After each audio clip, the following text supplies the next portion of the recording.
在未来，死亡是被严令禁止的，因为人类都能被一种名为复活术的咒语复活，并且不用付出任何代价，只需在地上画出特定的几何法阵，言诵死者姓名就可以将其复活。于是，无数顶尖科学家被争抢着复活，因此人类科技在短短的100年里得到了飞速的发展，蓝星人口也开始了匪夷所思的膨胀。直到公元2099年时，人口就已经到达了400亿之多。于是，各个国家都签订了33公约。此公约规定了，任何人都不允许再有后代。此外，人一旦死亡，还必须等到50年后才能被复活。就这样，不知道过了多少年，死去的我也被复活术复活后，就发现已经置身在这座名为塔的监狱里。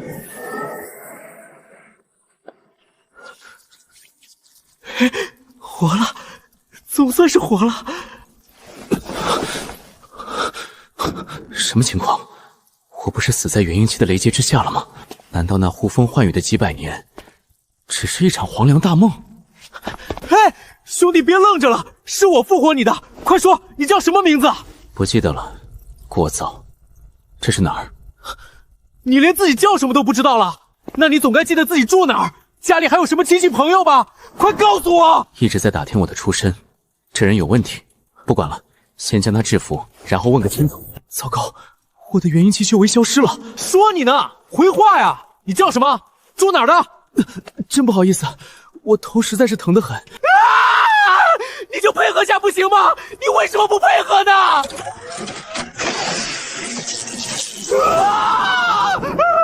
我错了，不要骗我！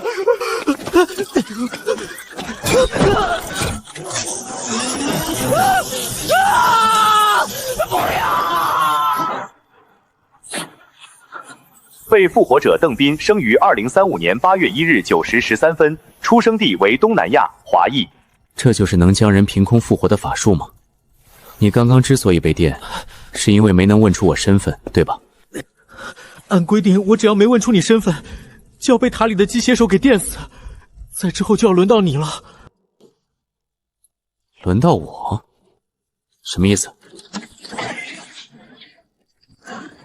兄弟，别怪我心狠，这破地方不给吃不给喝，唯一的目的就是把人活活折磨死，然后再复活继续折磨，永远没有尽头。一会儿我动起手来，你最好别应承，把你父母亲戚朋友的名字全吐出来，把他们也拉进这地狱来陪咱们。想拿我的亲友垫背，就凭你这蝼蚁，也配？死鸭子嘴硬！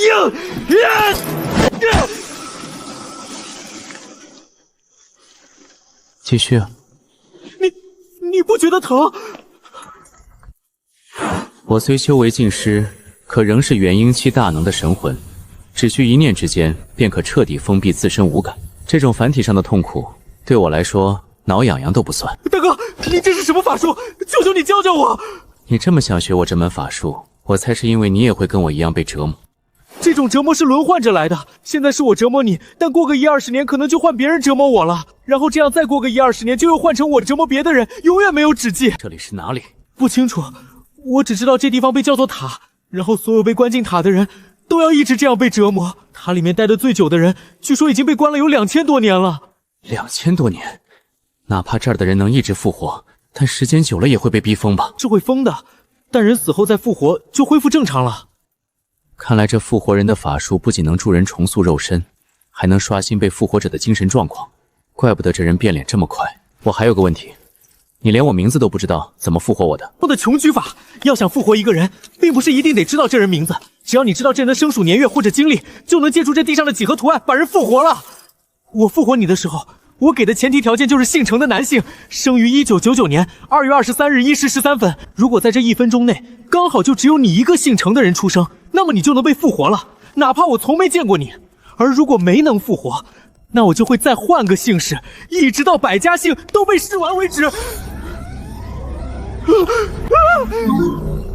不行，没时间闲扯了，数值一旦跳下50%，我就得遭殃。什么意思啊？一旦你被我折磨，那屏幕上的数值就会上升。为了能完成任务，我差不多要每天折磨你大概15小时左右，所以你差不多每天都要被复活一次。我每2天也要重生一次，不然人会饿的渴的受不了。便撕裂空气，抽在皮肉上，溅起血花，日升月落，光阴在这座名为塔的监狱里失去意义，整整3年，我被困于此。我无时无刻不在暗中打量四周，寻找出去的机会。然而塔内死水一潭，毫无变数。别说越狱，连个真正的狱警都没露过面。差不多了，我每天都要这样折磨你，累得像狗一样，你却反倒一点事儿都没有。我有点扛不住了，我先睡一觉了。还是老规矩，如果那屏幕上的数字降到了50%，而我还没醒的话，记得一定要叫我。放心吧，那屏幕会帮你看着的。好兄弟。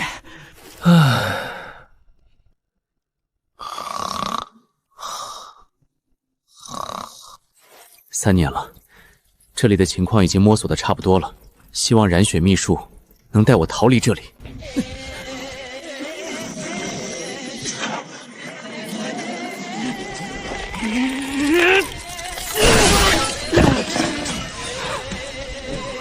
我去，你在干嘛？必须要快，这术法消耗生命。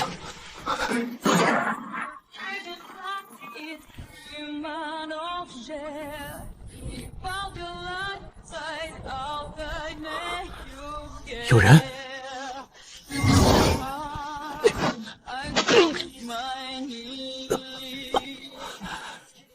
我靠，这些守卫不是人！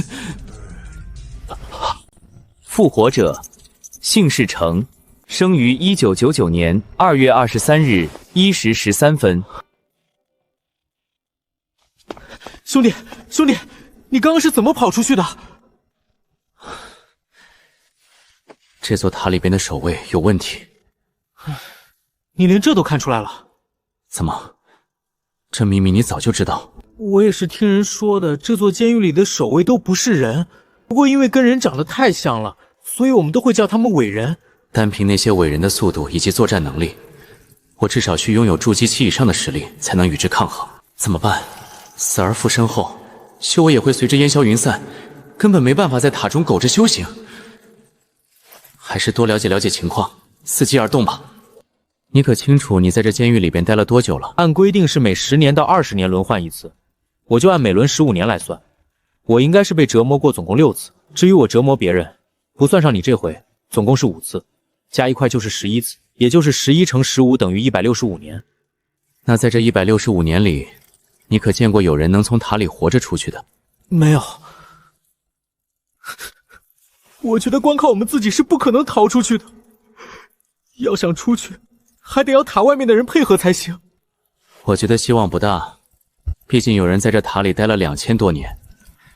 要是外面的人能救我们，不至于这么久了还一点动静都没。塔里其他人也都这么想的，甚至都觉得外面的人应该都已经死完了。比如因为战争搞得地球环境不适合生存，哪怕有复活术，人类也没法再继续活下去。待在这监狱实在是太难熬了。我打算把自己意识抹掉，变成植物人。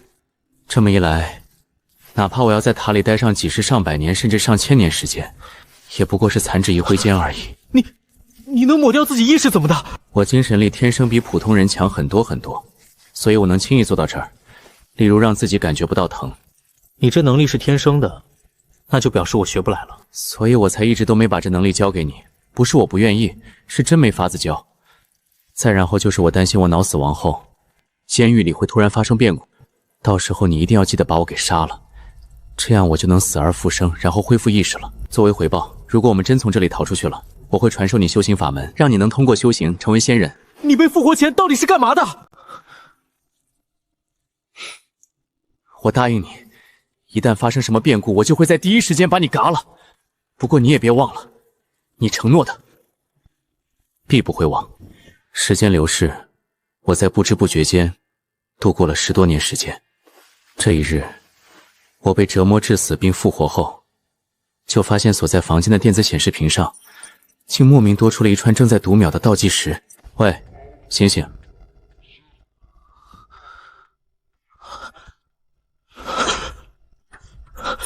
完了，我们时间到了，要开始下个轮回了。意思是换成我来折磨你吗？到了下个轮回，你会被安排去折磨别人，而我会被安排去别的房间，任由别人来折磨我。我苦日子要来了。有件事我一直想问，你曾拐弯抹角地打听我身边亲戚朋友，如果我说出来了，会发生什么？不会发生什么。我们每次轮回时，监狱都会给囚犯们一小段自由行动的时间。这段时间里，囚犯们可用穷举法去复活那些从未在塔中出现过的人类。如果复活成功，那么他就会分给我食物或者是水作为奖励，又或者让我多1-2年的时间折磨别人。不好了，下一个轮回要开始了，马上就要换房间了。兄弟啊，我是真不想再这样了。20年啊，下个轮回我要受将近20年的折磨，我是真想死，真的我做梦都想。讲真的，兄弟，你觉得你有可能从这塔逃出去吗？也许能吧。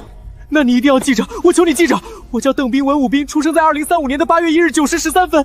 你如果哪天逃出去了，求你一定复活我，我给你当牛做马，哪怕永远当奴隶都行。我答应你，如果能逃出去，一定尽可能去复活你。兄弟，你一定能从塔里逃出去，对吧？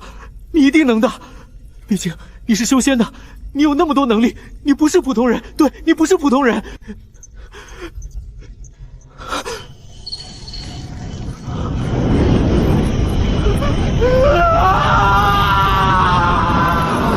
被复活者姓氏成，生于1999年2月23日1时13分。被复活者李修，生于1980年3月13日9时0分，出生地亚洲华夏人。邓斌不见了，这是我的新狱友吗？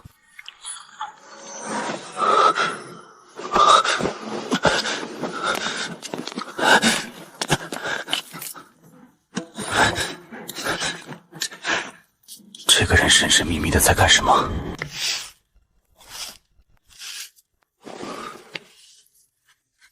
计数吗？你在记这些数？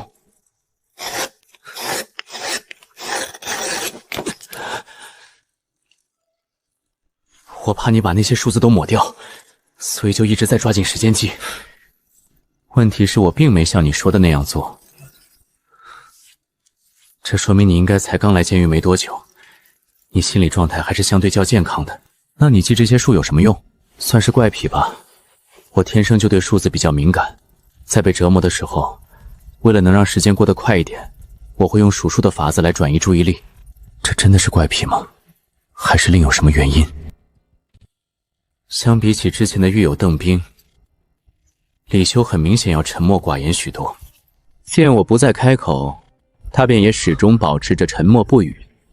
时间1分1秒的过去，很快电子显示屏上的数值就由60%下降到了50%。喂，马上就到50%了，你还不动手吗？按照监狱内规定，数值必须一直保持在50%以上。这意味着我需每天折磨李修至少15小时，否则我便会受到来自监狱的惩罚。你还不动手，再不折磨我，那些机械手就要电你啊！到时候可别哭鼻子。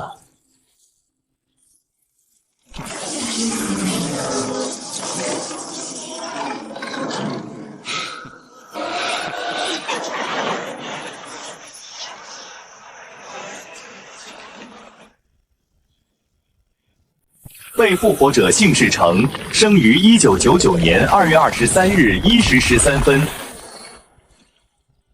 兄弟，你是真的牛啊！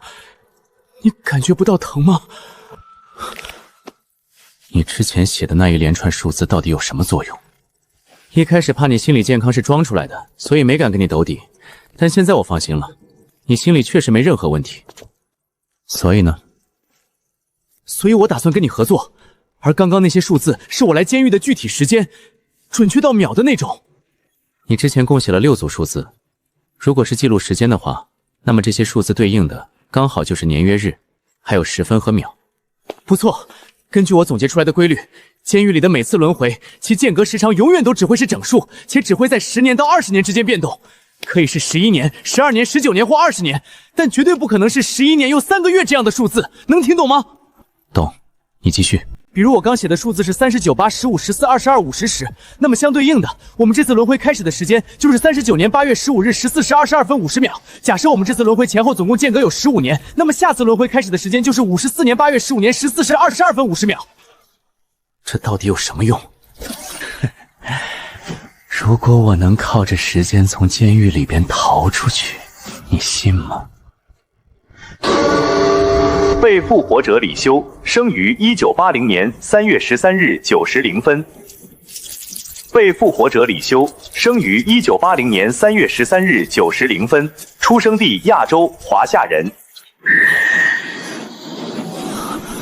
被复活者李修，生于1980年3月13日9时0分，出生地亚洲，华夏人。这次没有复活，成功了吗？哼，看来他所提出的方法是可行的，正在百家姓的170位。算算时间，应该轮到我了。既然如此，那就给我爆！燃血大法开！被复活者姓氏成，生于1999年2月23日1时13分。靠，没卡出去，失败了。再来，燃血大法！被复活者姓氏成，生于1999年2月23日1时13分。又失败了，难道这个方法不可行？我不会被永远困在这里吧？不行，再试一次，燃血大法！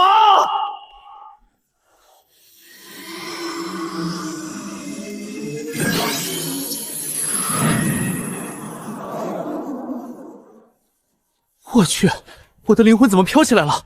等等，下面那是什么鬼东西？我之前待的监狱地方，居然真的是一座塔！天哪，这到底是多少座塔？这是把全人类都当猪仔圈养了吗？到底是谁搞出这种逆天手笔？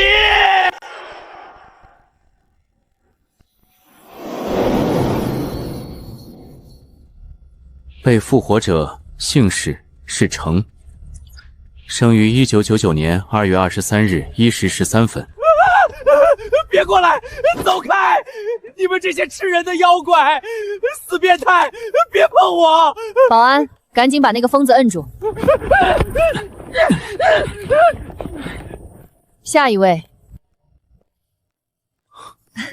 你好，欢迎来到天宫空间站，我是负责接待的心理医生柳如烟。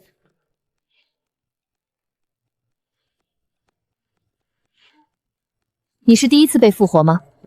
现在已经不是21或者22世纪了，而是4000多年之后。今天是公元6141年的2月15日。我不是第一次被复活，在来空间站之前，我在塔监狱里待过一段时间。怎么可能？你在塔监狱里待过，情绪还能这么稳定？你这样子，我一点都看不出你被虐待过。该不会你被复活到塔监狱后，没多久就又被复活到空间站了吧？我在塔监狱里待了将近20年吧，这算久的吗？不可能，你在塔监狱待了整整一个轮回，怎么可能还表现这么正常？问题是，我有骗你的必要吗？如果你觉得我不是从塔监狱出来的，那就不是好了。在塔监狱里的生活，并不会为他带来任何好处，他确实没有撒谎的必要。不过这个人确实有点不一般。那行吧，按照规定，所有被复活的人都要先进行心理评估，然后得分越高的人被分配到的工作岗位就越好。根据你目前的心理状态，我给你打的评分是 S， 你接受吗？ S 的评价分是最高的吗？那当然接受了。那好，接下来开始登记你名字。我要先跟你说下名字，在复活术面前，无论是小名还是假名字，它都会被复活术默认成是你的真名。所以我建议你在登记时直接说你真名。我全名叫程峰。程峰，好名字。有什么特长？被复活之前干什么工作的？工作？修仙算吗？总不能告诉你我是个修真者吧？你一个人在那儿嘀咕什么呢？什么修仙？哦，我说我以前是个高端农业技术人才，专门搞草药培育的，各种奇花异草、飞禽走兽的药理，我闭着眼睛都能给你背出来。高端农业技术人才，说白了不就是种地的吗？行，档案上就给你写种植了，没毛病吧？没问题。修真6艺，炼丹、炼气、阵法、制服、灵植、御兽，其中灵植培育是我最精通得了，没人难得了我。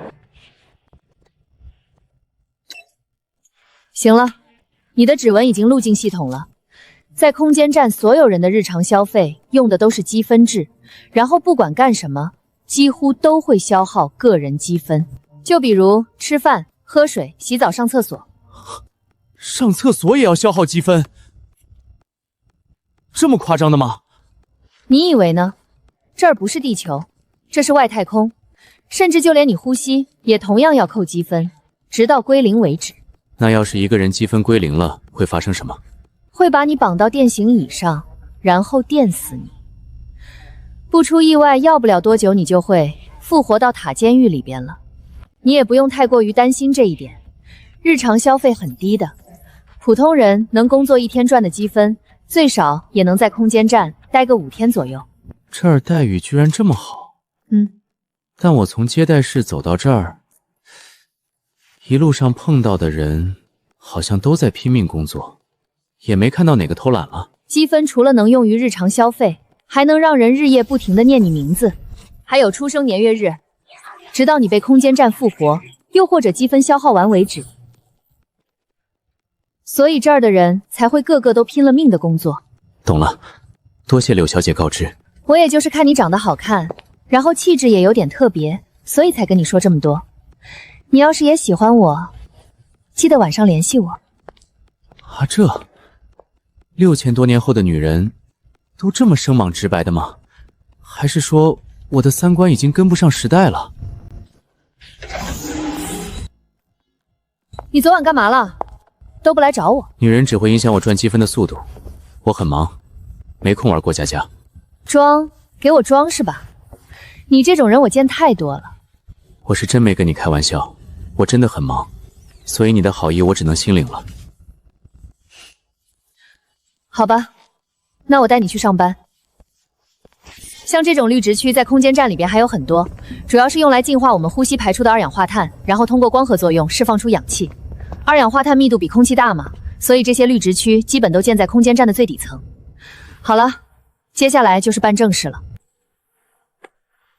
我已经帮你把个人信息都录进去了，你准备好之后就可以开始考试了，考试成功才可以入职。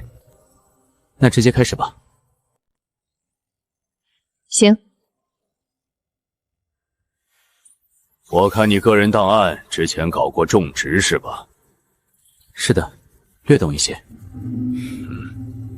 你左边种了一棵水草，你可知道这叫什么？这修真界的叫法和这里肯定不同，不能乱说。我并不知道这水草叫什么，不过因为我在草木培育方面有特殊天赋，所以我虽然叫不出这水草名字，但却能一眼就认出它作用。那请你说下那盆水草具体有什么用？这种水草应该有止血消炎之功效，味淡性凉，可以入药和食用，但味道并不好，而且不宜多吃，尤其是体弱宫寒的女性，食之有大害。不错，你身后这种水草叫金鱼草，是一种被子植物。受教了。那儿有堆长着7个叶子的植物，你可知道这个？这草药跟金鱼草刚好相反，这个性温其味甘，有补气活血化瘀之功效。这叫3七，就如同你说的一样，分毫不差。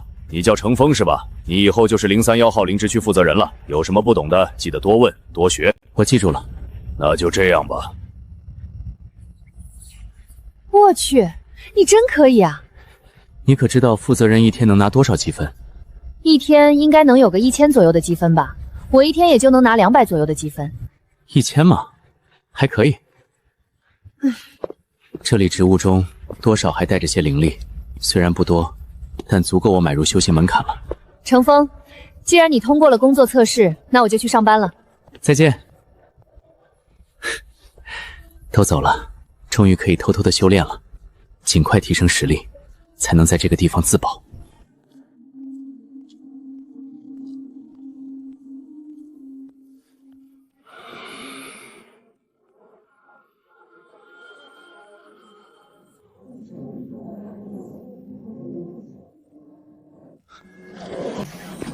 请问您是叫程峰吗？哼，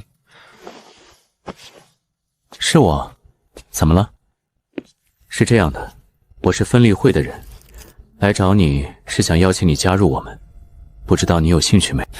没听说过，我不感兴趣。你听我说，空间站的高层都堕落了，他们根本就没想着要回地球。你继续说。像我们普通人不拼命工作攒积分，死了大概率复活到塔监狱，高层不需要努力，他们死了照样复活在空间站。他们吃着顶级的配给，喝着净水，这些人几乎不露面，只偶尔通过终端下达几句指令，所以分立会一直怀疑他们藏着不可告人的秘密。那些高层确实透着古怪，负责考核的那个黑影就一直用马赛克遮挡面部。你被复活的那天，我们就已经在关注你了。去过塔监狱还能拿到 S 级心理评分，据我们所知，你是头一个。分立会看中你的潜力，我现在正式代表组织邀请你，给我点时间，总不能你们现在说什么我就信什么，很合理。我顺带再给你说个有用的情报，你说，明天空间站的高层会向平民生活区投放棘刺水母，以此制造混乱，甚至是杀死其中一部分人。什么东西？是某种怪物吗？是的，主要是为了让我们所有人都意识到危险。这么一来，所有人为了能复活到空间站，自然都会拼了命的去工作。我去，居然还能这么玩！你说的那金刺水母具体什么样的？要怎么才能避开它们？棘刺水母体型很大，会飞，然后整个身体都是半透明的，能无视障碍物穿过各种地形。然后那些水母尾巴上全是刺，有毒，人被蛰了基本跑不了几步就会昏倒。我知道的应该就这些了，我记住了。我还有一个问题，你就蒙块黑布，不怕空间站的监控拍到？放心，空间站靠太阳帆和锂氧气电池供电，这些年人口暴增，电力早就不够用了。为了节电，晚上各个工作区都会强制断电，只有生活区才会24小时供电。就暂时先聊到这儿吧，我先走了，保重。分立会有意思。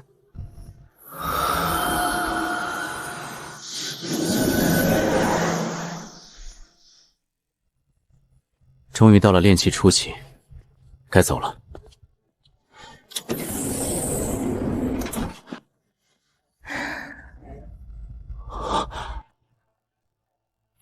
你来我房间干什么？你不来找我，我只好来找你了。未来人还真是前所未有的开放。这要是换作21世纪，这人怕是也得要进猪笼涮一涮。我真不懂你有什么不好意思的。提升实力才是最要紧的，再美的女人也不过是粉黛骷髅罢了。不好意思，柳小姐，我真没有其他想法。哼，装下斗男。哼，坏了，那些怪物又跑生活区来了。这么快就来了？你知道今晚上有怪物要来？不是今晚，那人跟我说的准确时间是明天晚上。你要干嘛？怪物是棘刺水母，躲房间里应该没用吧？你确定是棘刺水母？不确定，提供情报的那个人不是很可信。行，我们一起去看看。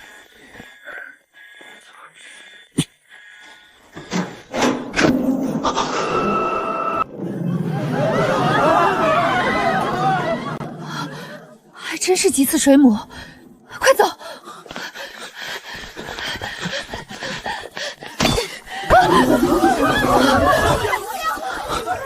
大姐都末日了，你还穿高跟鞋？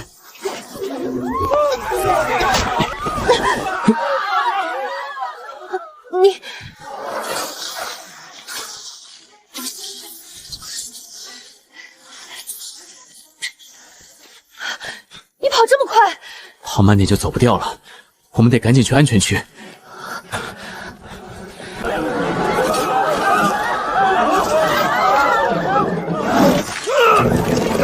这些怪物，你可知道是什么地方来的？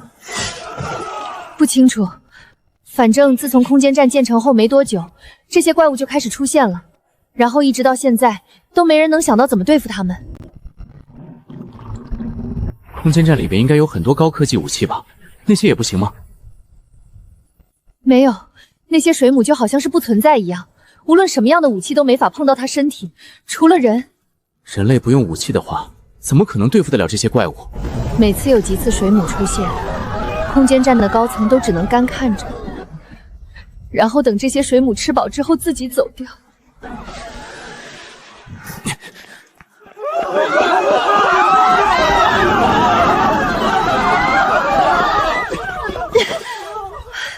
这不是给你修了逃生通道，这里装了电磁屏蔽器，几次水母感应不到。别挤我，滚开！水母就在后面，不让我进，咱俩都别活！为了活命，大家还真是不客气。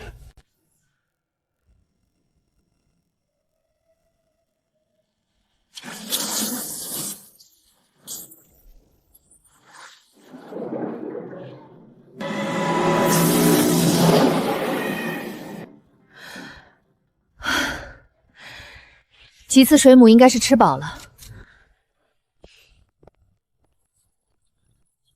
危险解除，咱们回休息区吧。走吧，几次水母有着虚实转化和传送这两种特殊能力。若我还有元婴期修为，说不定也能自创出这两种法术。再不济也能出手抓住其中一只用来炼器，或是用于炼丹，多少也能从中捞到些好处。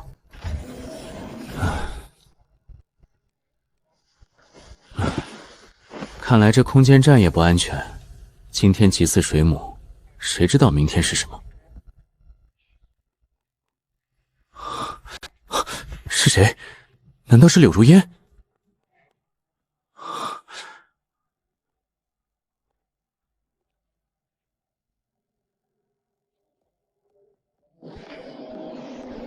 不好意思，打扰一下。你是分立会成员？上次在植物园我们见过。是你啊，怎么不用黑布蒙面了？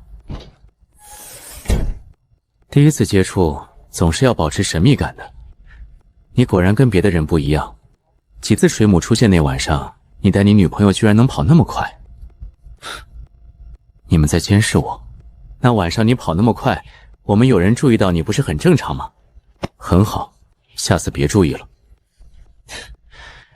不用这么警惕我吧，我们之间又没什么矛盾冲突。你给的情报有误差，说好第二天，水母当晚就来了。情报拼凑出来的，难免有出入。我们只是一群人团结到一块儿而已，所以能了解的情报并不一定100%准确。我这次来是问你考虑的怎样，加入分立会不？我们最近搞到了一套最新的型号 C21号装甲，不过这套装甲对穿的人要求有点高，需要精神力特别强才能操作。然后我们就找了很多人打算培养，这里面就包括你。这就是找我的原因。你说的装甲具体能做什么样的程度？就比如速度还有力量之类的。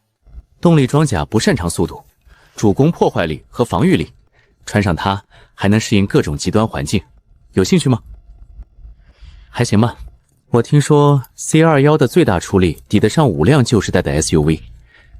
除了装甲，分立会还能做机械改造。你要是有兴趣，我可以推荐你去当改造人。改造人具有动力装甲的力量和防御力，就是会幻痛之外，基本上不存在任何缺点。幻痛又是什么意思？就是改造成半机械体后，会感觉到一种莫名其妙的疼。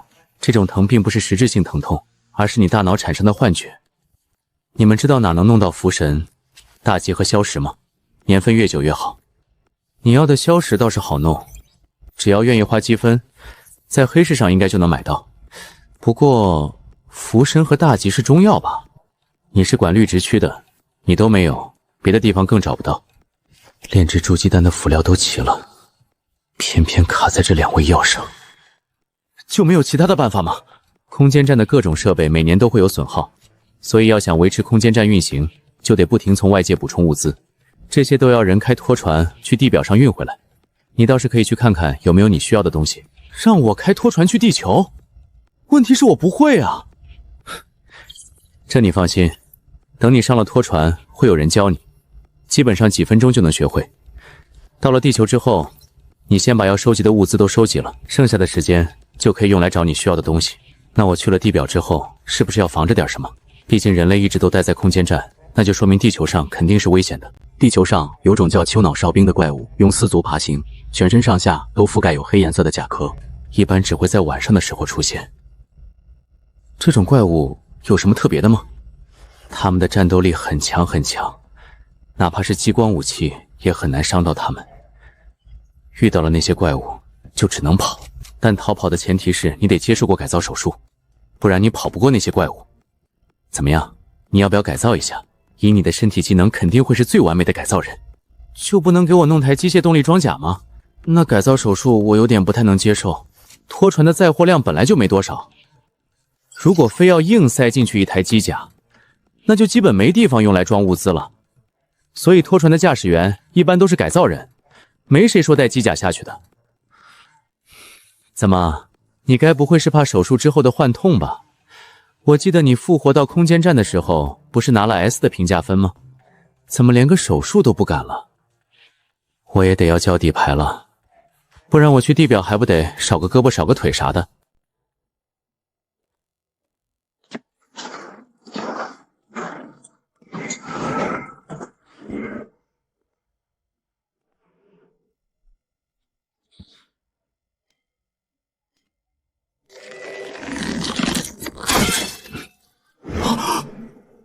我勒个豆，这是超能力！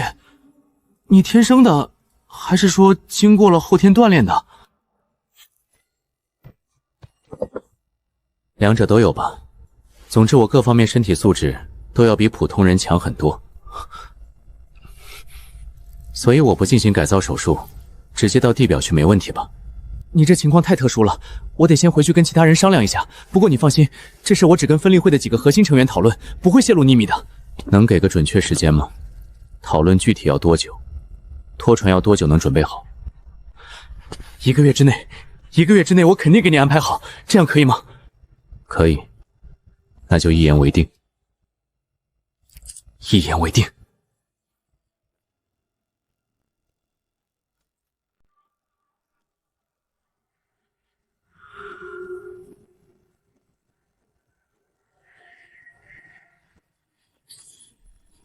突破炼气中期了，这样下去，执行任务也多了些自保的能力。好消息，好消息！什么好消息？我跟分立会谈好了，会重点培养你。如果你死了，我们也会第一时间复活你。除此之外，我还给你安排在半个月后，乘编号为006的 C1 型拖船前往地表。还有我们分立会的众核心成员们想要见你，不知道你愿不愿意？见面就免了，至少现在不行。我并不想被太多人知晓。没事。我能理解，那你准备准备吧，半个月后出发。这次下去，你有2个任务，首先是我们分立会的任务，你需要画出对应的几何图案，用复活术把我们指定的1个人给复活。然后就是空间站的任务，你登陆位置的地底有救星石，能装多少装多少，剩下的空间装满水和食物。还有2个地方是你无论如何都不能去的，这一点你一定要记住。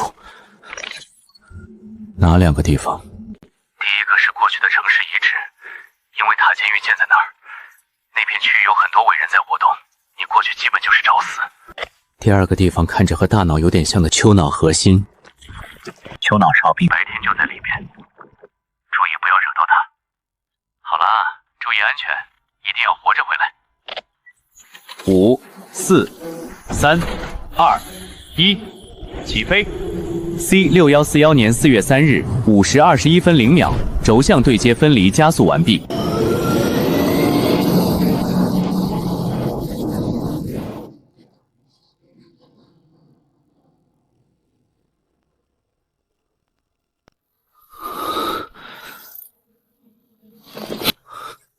奇怪，这塔看起来怎么会让人心生厌恶？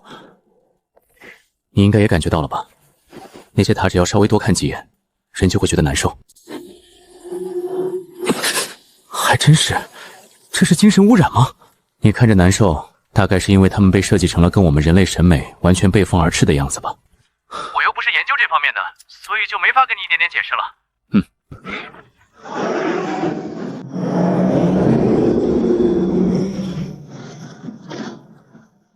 这就到了。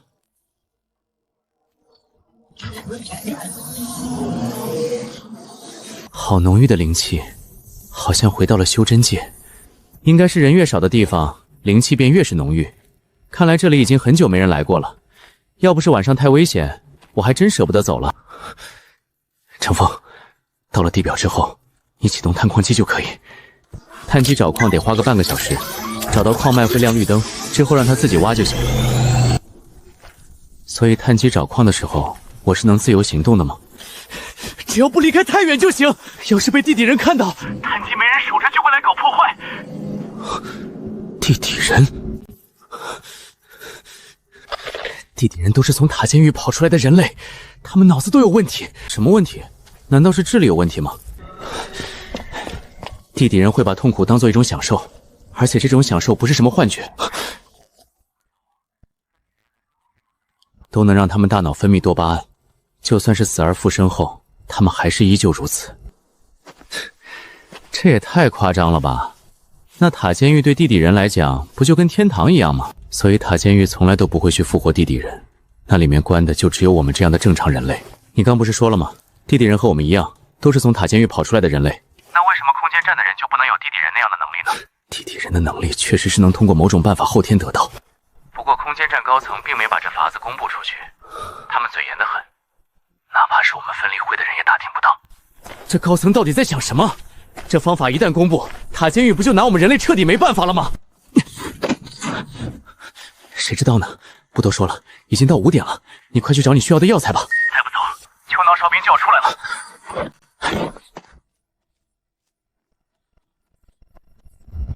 今日收获的灵草灵石虽无法让我炼制出筑基丹，但那些辅助修行和战斗的丹药绰绰有余了。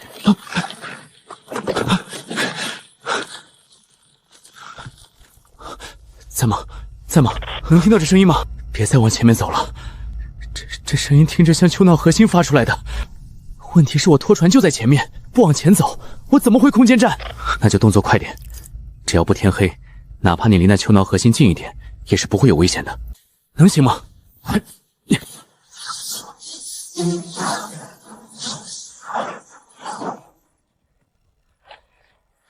怎么样？看到那丘脑核心了没？看是看到了，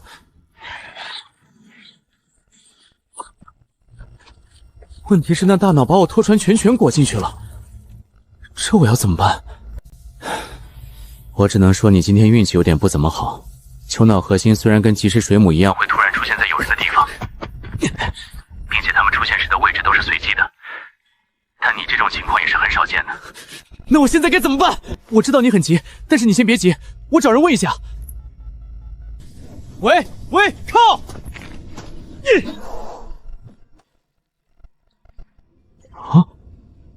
哦，惹大祸了。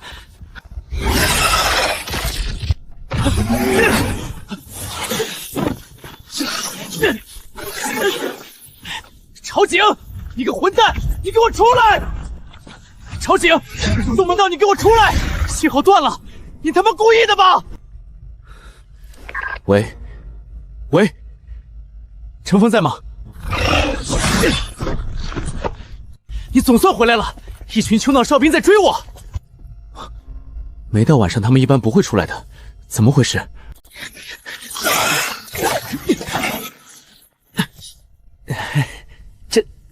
这你就别问了。你部署的探机应该没被丘脑核心给裹进去吧？还没有。那好，你现在快去使用探机前往地底。那是地底人的地盘，丘挠哨兵也同样不能擅自闯入。地底人虽然不会见到人类就杀，但他们邪门得很。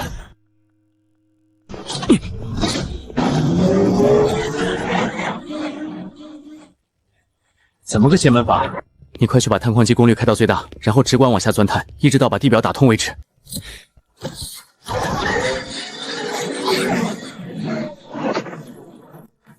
怎么样？打通了没？被抓到你就死定了！别说了，你这样搞得我压力很大。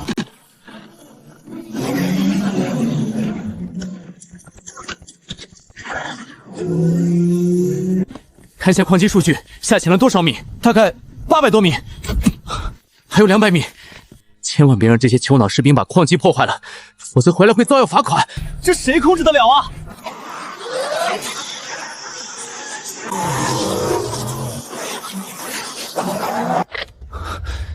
你现在是钻到地洞了吗？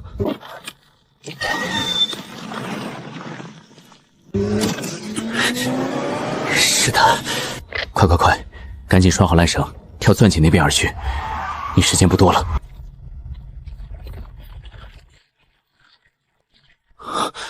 不行，来不及了，来不及！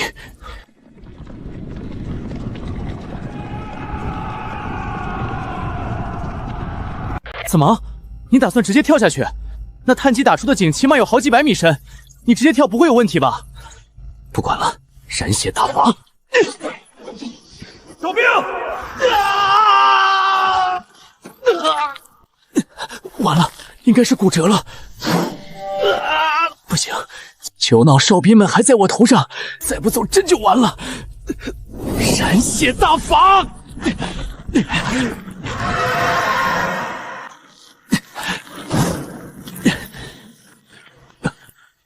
怎么没声音了？不敢下来。看来他们和地底人有约定。你还在吗？能听到吗？喂，难道是没信号了？不管了，先疗伤要紧。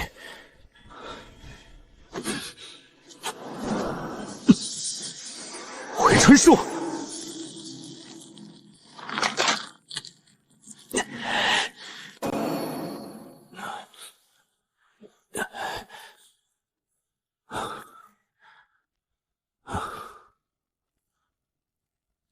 总算好了，我得赶紧找到回到地面的方法。有人，他这是在干什么？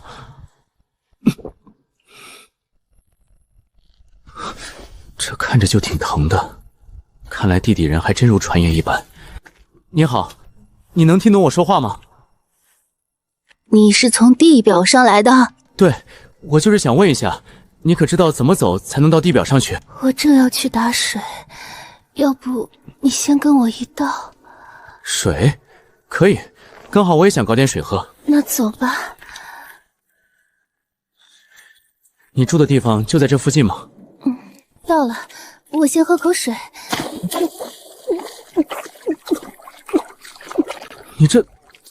你好几天都没喝水了。不是，我只是怕自己口渴，所以提前多喝点水。怕自己口渴，所以提前喝水，这什么逻辑？那为了防止肚子饿，你们是不是还会提前多吃些饭？是，不然饿了再吃饭，那人得多痛苦啊！渴了再去喝水，饿了再去吃饭，身体是会产生愉悦感的。但眼前这女人却偏偏反了过来，有没有一种可能，地底人虽能将痛苦视为享受，但作为代价，享受在他们眼里也会变成痛苦。他们的世界根本就是颠倒的。你是不是在一直强忍着不睡觉？而且这么做会让人觉得很爽，然后如果不小心睡着的话，会让你觉得巨难受。那肯定的，所以我都不怎么敢躺着。我已经撑了整整2天没睡觉了。难怪这人一直都有种喝醉的感觉，原来是他不睡觉导致的萎靡不振。喝水很舒服吗？在你嘴巴干得要死，嗓子里像有团火在烧时，喝上一大口水，那感觉真的非常爽。这样吗？我们地下人就从来都不会觉得爽。既然你水都已经打到了，那现在可以带我去地表了吗？当然可以，这边走，这边。到了。这里人浑身都是伤，看来应该是总奖励自己。我去，这更是高手。不对，这你住的地方，不是说要带我去地表吗？怎么到这儿来了？对，是要去地表的。不好意思，我搞错了，我是真快要扛不住了。要不你先让我睡一觉行不？等我醒了，我就带你到地表上去。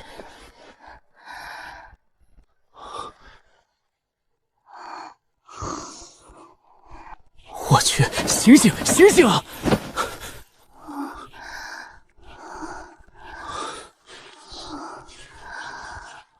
唉，看来只能等了。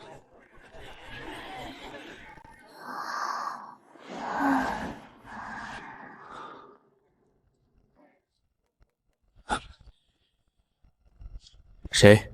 你好，请问方便开下门吗？什么事？我叫诸葛夫，是这村子搞研究的。我以前也是空间站的人。搞研究的？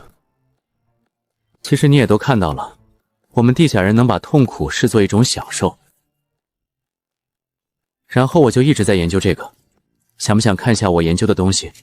还是算了吧，我现在就只想尽快回地表，别的我都不感兴趣。你应该是想等精灵醒了带你去地表吧？唉，那我只能说，你可能要失望。有什么问题吗？金灵这小姑娘不要命得很，为了能让自己觉得爽，她经常硬撑着好几天都不睡觉，然后等实在坚持不住了再躺床上，一口气睡个1天1夜，有时候还会更久。这有什么？我多等段时间就是了。地表人是不能在地底下随便过夜的。什么意思？因为长时间待在地底的人都会受到诅咒。所有人都把痛苦看作是一种享受，然后把享受看作是一种痛苦。你是不是觉得这种诅咒其实也挺好的？毕竟一旦染上，就不用再担心会被塔监狱复活了。我不觉得这是件好事，除非这种诅咒能够被解掉。看见没？我并没像其他人那样故意在身上制造点伤口来感觉到爽。你可知道是为什么？为什么？因为这么做人迟早会死。虽然我们在死的时候能享受到难以形容的快感，但这种快感会让人上瘾，而且比药物成瘾还可怖10倍甚至100倍。成瘾？那地底人岂不是一复活就会立即自杀吗？所以一旦死亡成瘾，这人就等同于是废掉了。那地底人不是迟早会走向灭亡吗？毕竟人总是会死的。有没有兴趣去看下我对诅咒的研究？为了自救，我还是想过不少法子的。还是算了吧，你都已经把诅咒说这么狠，那我当然是想早点回地表了。不知道能不能麻烦你帮忙带个路？现在是下午2点钟左右，然后从村子去到地表差不多要4到5小时左右。你在这个点回去的话，差不多刚到地表天就黑掉了。所以要走的话，最好是在明天的凌晨2、3点钟。对，现在这段时间不如跟我去实验室里面转一圈。你放心，我没恶意的，就是有件事想麻烦你一下。不管你到时候答不答应，等凌晨3点钟到了，我都会亲自送你到地表上去。那行，我跟你去看一下吧。好嘞，走走走，走走走。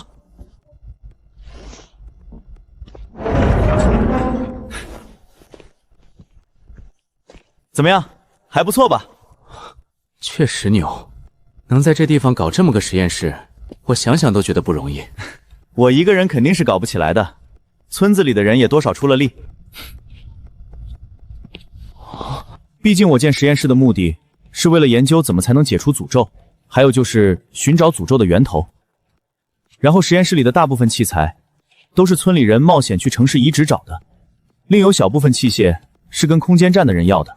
对了，我看你实验室里有灯，那你电力都是从哪儿来的呢？靠水力发电。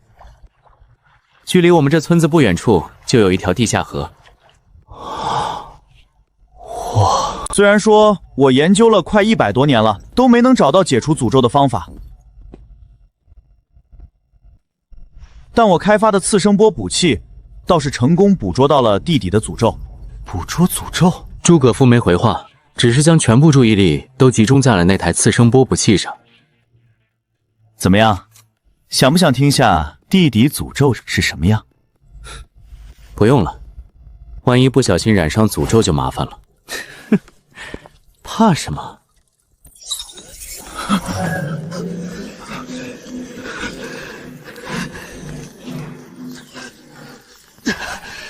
你是要拿我做实验吗？对不起啊，你算是这些年来唯一出现在地底的正常人，我是真没得选。我就知道这地底的次声波就是诅咒源头，我之前猜的是一点儿。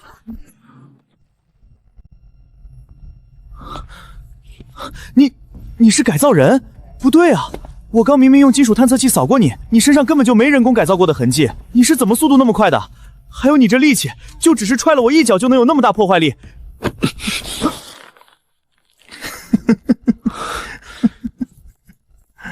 你胆子挺大呀，竟然敢骗我！哥，你还好吧？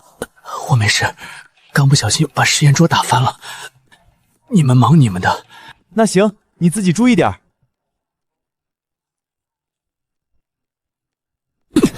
你不怕我一拳打死你吗？怕，不过之前确实是我做的不对，所以你打我是应该的，就是可惜了这设备。哎，把这玩意儿修好，估计又得花不少时间了。哼，那也怪不到我头上。确实不怪你，兄弟，我也是实在没办法了，才出此下策的。我虽然用补气收集到了疑似诅咒的声音，但却一直不能确定，因为我没办法通过实验去验证。就这么一直干等了好几年，终于你来了。虽然这么做有点不道德，但我这项研究关系到所有地底人的未来，所以我必须得做，还算是有良心的人。一般来讲，正常人在地底待多久会染上诅咒？2到3天。不过，因为你刚听到了那声音，所以这一时间可能会提前。提前到什么时候？这我就不清楚了，毕竟不同人不同体质。天地玄宗，万气本根，广修万劫，正无神通。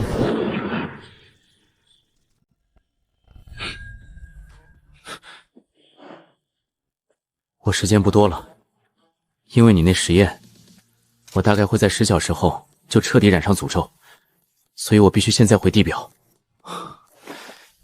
现在是下午4点，差不多会在晚上9到10点左右到达地表，是肯定会遇到丘脑哨兵的，但相比起染上诅咒，被丘脑哨兵杀死，其实也算不上多大个事儿。要不我给你带路吧，毕竟这祸是我闯下的。可以，不过你最好是不要再骗我了，不然你这实验室还有整个村子的人都得死。放心，我保证一定把你带到地表上去，然后如果遇到了丘脑哨兵，我就主动当诱饵帮你引开他们，这样可以吧？当诱饵就不必了，虽然说那是你欠我的，但我再怎么样也不至于让你一个凡人去帮我引开哨兵。反正你只要把我带到地表上就行。凡人？兄弟，你该不会是仙人吧？又或者是修仙的？我并没有回应，于是诸葛福只好跟了上来。一会儿功夫，我们就已离开了地底村落。对了，你不是被诅咒了吗？那为什么之前挨了我一脚会觉得疼啊？这不是为了能让你出气吗？总不能你踹了我，我还一脸享受的样子吧？你这……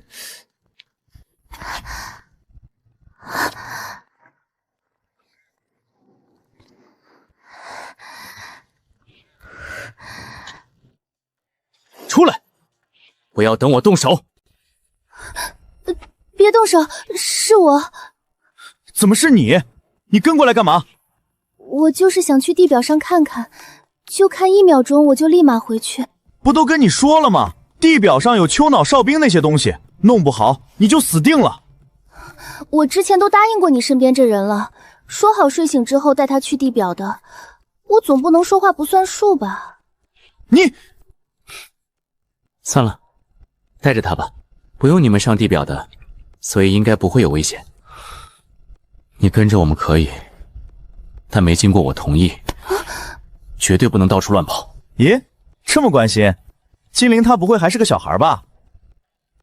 精灵是土生土长的地底人，目前就只被复活过一次，然后满打满算，今年应该有30岁出头吧。地底人是可以生育的，30多岁放在21世纪的地球上，已经可算是步入中年了，但放在现在，绝对算得上是小孩子。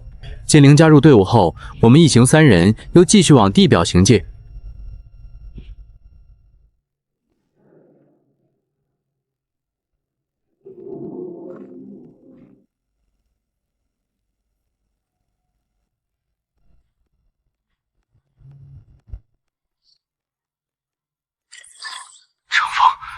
程峰，能听到吗？能听得到。我之前在地底收不到信号，所以才一直没跟你联系。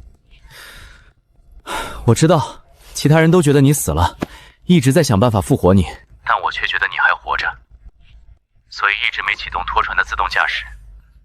现在拖船应该还在原来的位置，等天亮之后你直接过去就行了。不行，我受到了地底的诅咒影响，必须在大概5小时之内返回地表，不然就会很麻烦。什么意思？会有什么麻烦？这就说来话长了，等我回去再慢慢跟你解释吧。总之，我现在的任务是想办法避开地表的丘脑核心，顺利回到拖船上。你等会儿啊，我去找人帮你。你先别急着回地表。现在空间站对驾驶员这么好的吗？你失联了这么久，那拖船居然还在地表。其实刚跟我联系的根本就不是空间站的运控人员，我也不算是空间站的拖船驾驶员，我是靠托关系才来到地表的。那你混得还挺不错的。还行吧。出口就在前面，我们快上去吧。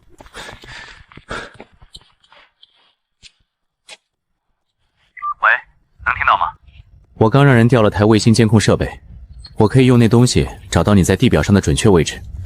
我告诉你拖船在你什么方向，至于其他的就要靠你自己随机应变了。明白。所以我什么时候可以走？随时可以，不过你要先点上一团篝火，这样我就能更容易找到你位置了。你应该有火机吧？有的。程峰，走之前能帮我传几句话给你耳麦里的那人吗？跟你联络的那人能不能资助我点实验室设备？我可以把我研究的成果分享给他。行，我试一试。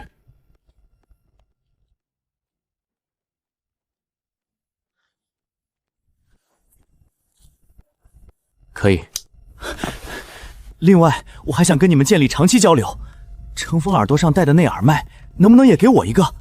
这样我就可以随时跟你们联系了。但问题是我们留着备用的耳麦在拖船上面，你要是去拿的话，肯定是会被丘挠哨兵追杀的。就没别的办法了。我在研究诅咒的时候遇到了很多问题有待解决，所以我现在太需要有人能帮我查阅空间站的数据库了。要不还是等程峰下次来地表的时候再把耳麦带给你吧，你看行不？不行，每次空间站都要几个月才会安排人下来，我不想等。我倒是有个法子，我能用秘法激发出你身体的潜力，让你在短时间内得到远远超过普通人的爆发力，兴许就能甩掉那些丘挠哨兵了。但我这秘法也是有很大副作用的，在施展的时候，这秘法会一点点消耗掉你生命力，直到你死为止。行，能体验你说的那种秘法，这本身就已经不亏了，哪怕是死，更不用说用了秘法之后我还能拿到耳麦。你那秘法要我配合着做什么吗？等下，不先让他回去吗？精灵，你先回去吧。我想跟你们一起去，现在多个人成功的几率就大一点，我保证能跑到拖船上。讲不过你，一起走吧。现在就只剩下了一个问题，如果要点篝火发信号的话，那只靠洞口这点木头还有干草肯定不够烧的。要想火势大到连卫星都能看到，就必须去地表上搞点柴火才行。所以你去地上搞点木头来吗？还是说我和精灵两个去？都不用。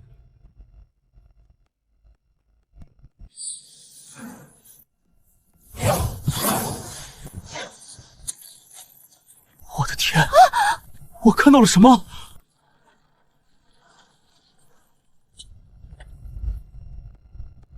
看到我点的火了没？看到了。现在的时间是晚上10点30分。你以那个被烧的树为起点，然后一直往东南方向跑，应该就能找到拖船了。应该。我们在树林里跑，不可能跑得出一条直线来，所以万一有误差怎么办？反正我能做的就是帮你们不断校正方向，至于最后能不能到拖船，就只能靠你们自己了。那我们现在就开始吧。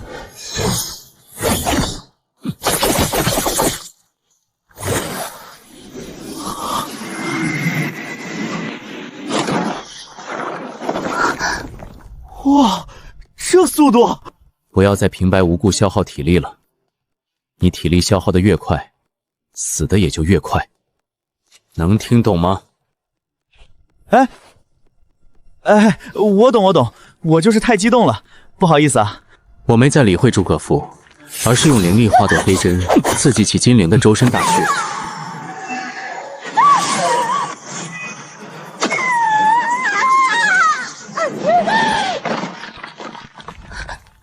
我们走。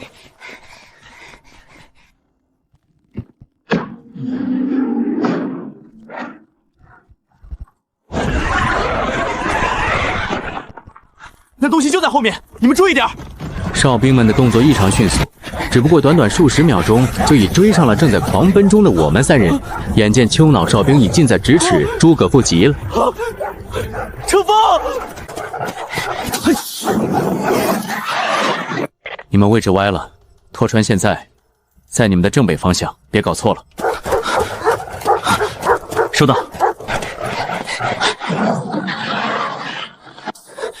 不行了，我体内灵力已经所剩无几，不能再继续用火球术了。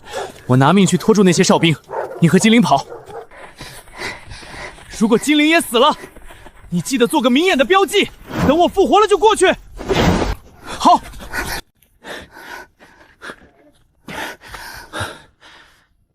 找到拖船了，那就好。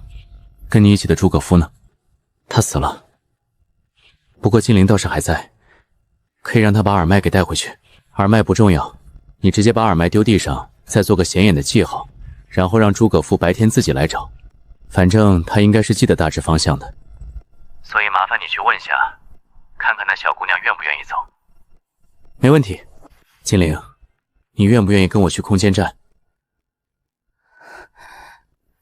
行，我跟着你，我不回去了。好。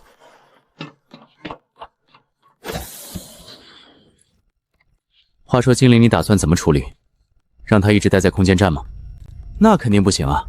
金灵算是黑户，不能待太久的。等做完研究，我会让人用拖船再把他送回地表去。当然了，他要是想通过自尽的法子直接复活到地底，那也不是不行，反正都随他自己。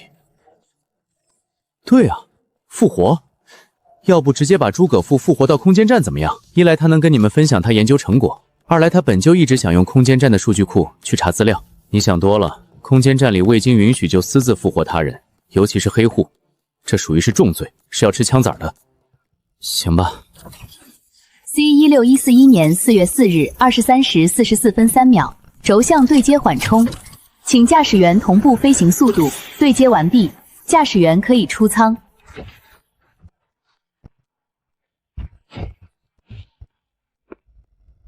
欢迎回来，你后面的应该就是精灵吧？欢迎。你这次搞到的锆矿石，除去上交的部分外，估计能有不少剩余的。到时候我会都折化成积分，然后转到你个人终端上。不过我们分例会肯定是要分一部分的，这没问题吧？没问题，毕竟你们也不能白忙活。还有，你之前不是问我能不能搞到福神和大吉吗？那2种药我没搞到，但却打听到有人手上有上了年份的山参，据说养了快220多年了。你可感兴趣？太好了，上了年份的山参素有百药之王的俗称，若能得到这株山参，福神和大吉只需10年即可，大大降低我炼丹的难度。那山参怎么卖？440万积分，不带还价。440万？我当驻职区负责人，1个月才3万积分，他凭什么要这么高？别愁眉苦脸的，只要你说服分例会，这事儿就稳了。你们愿意帮我出这些？是的，但440万不可能说给就给你的，你得有功劳，才能让别人看到你的价值。反正你先别急，到时候有适合的任务，我会帮你接。那行吧，但我还需要一个火炉，要求耐高温，能不能搞到？空间站里严禁任何人使用明火的。要不我给你打印个电火炉，行吗？不能点火的话，我下次去地表时再用。你只管把炉子做出来就行，花的积分我到时候多补给你，行吧？还有一件事，能帮我找个朋友吗？朋友？那人叫李修，估计他是管理层的。那我尽量吧，有消息第一时间通知你，没问题。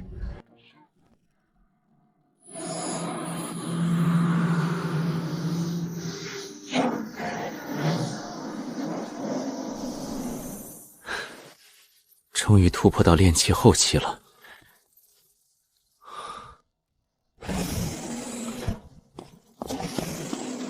诸葛夫找到纳尔迈了，昨晚联系上我们了，还给了我们他手上的部分研究资料。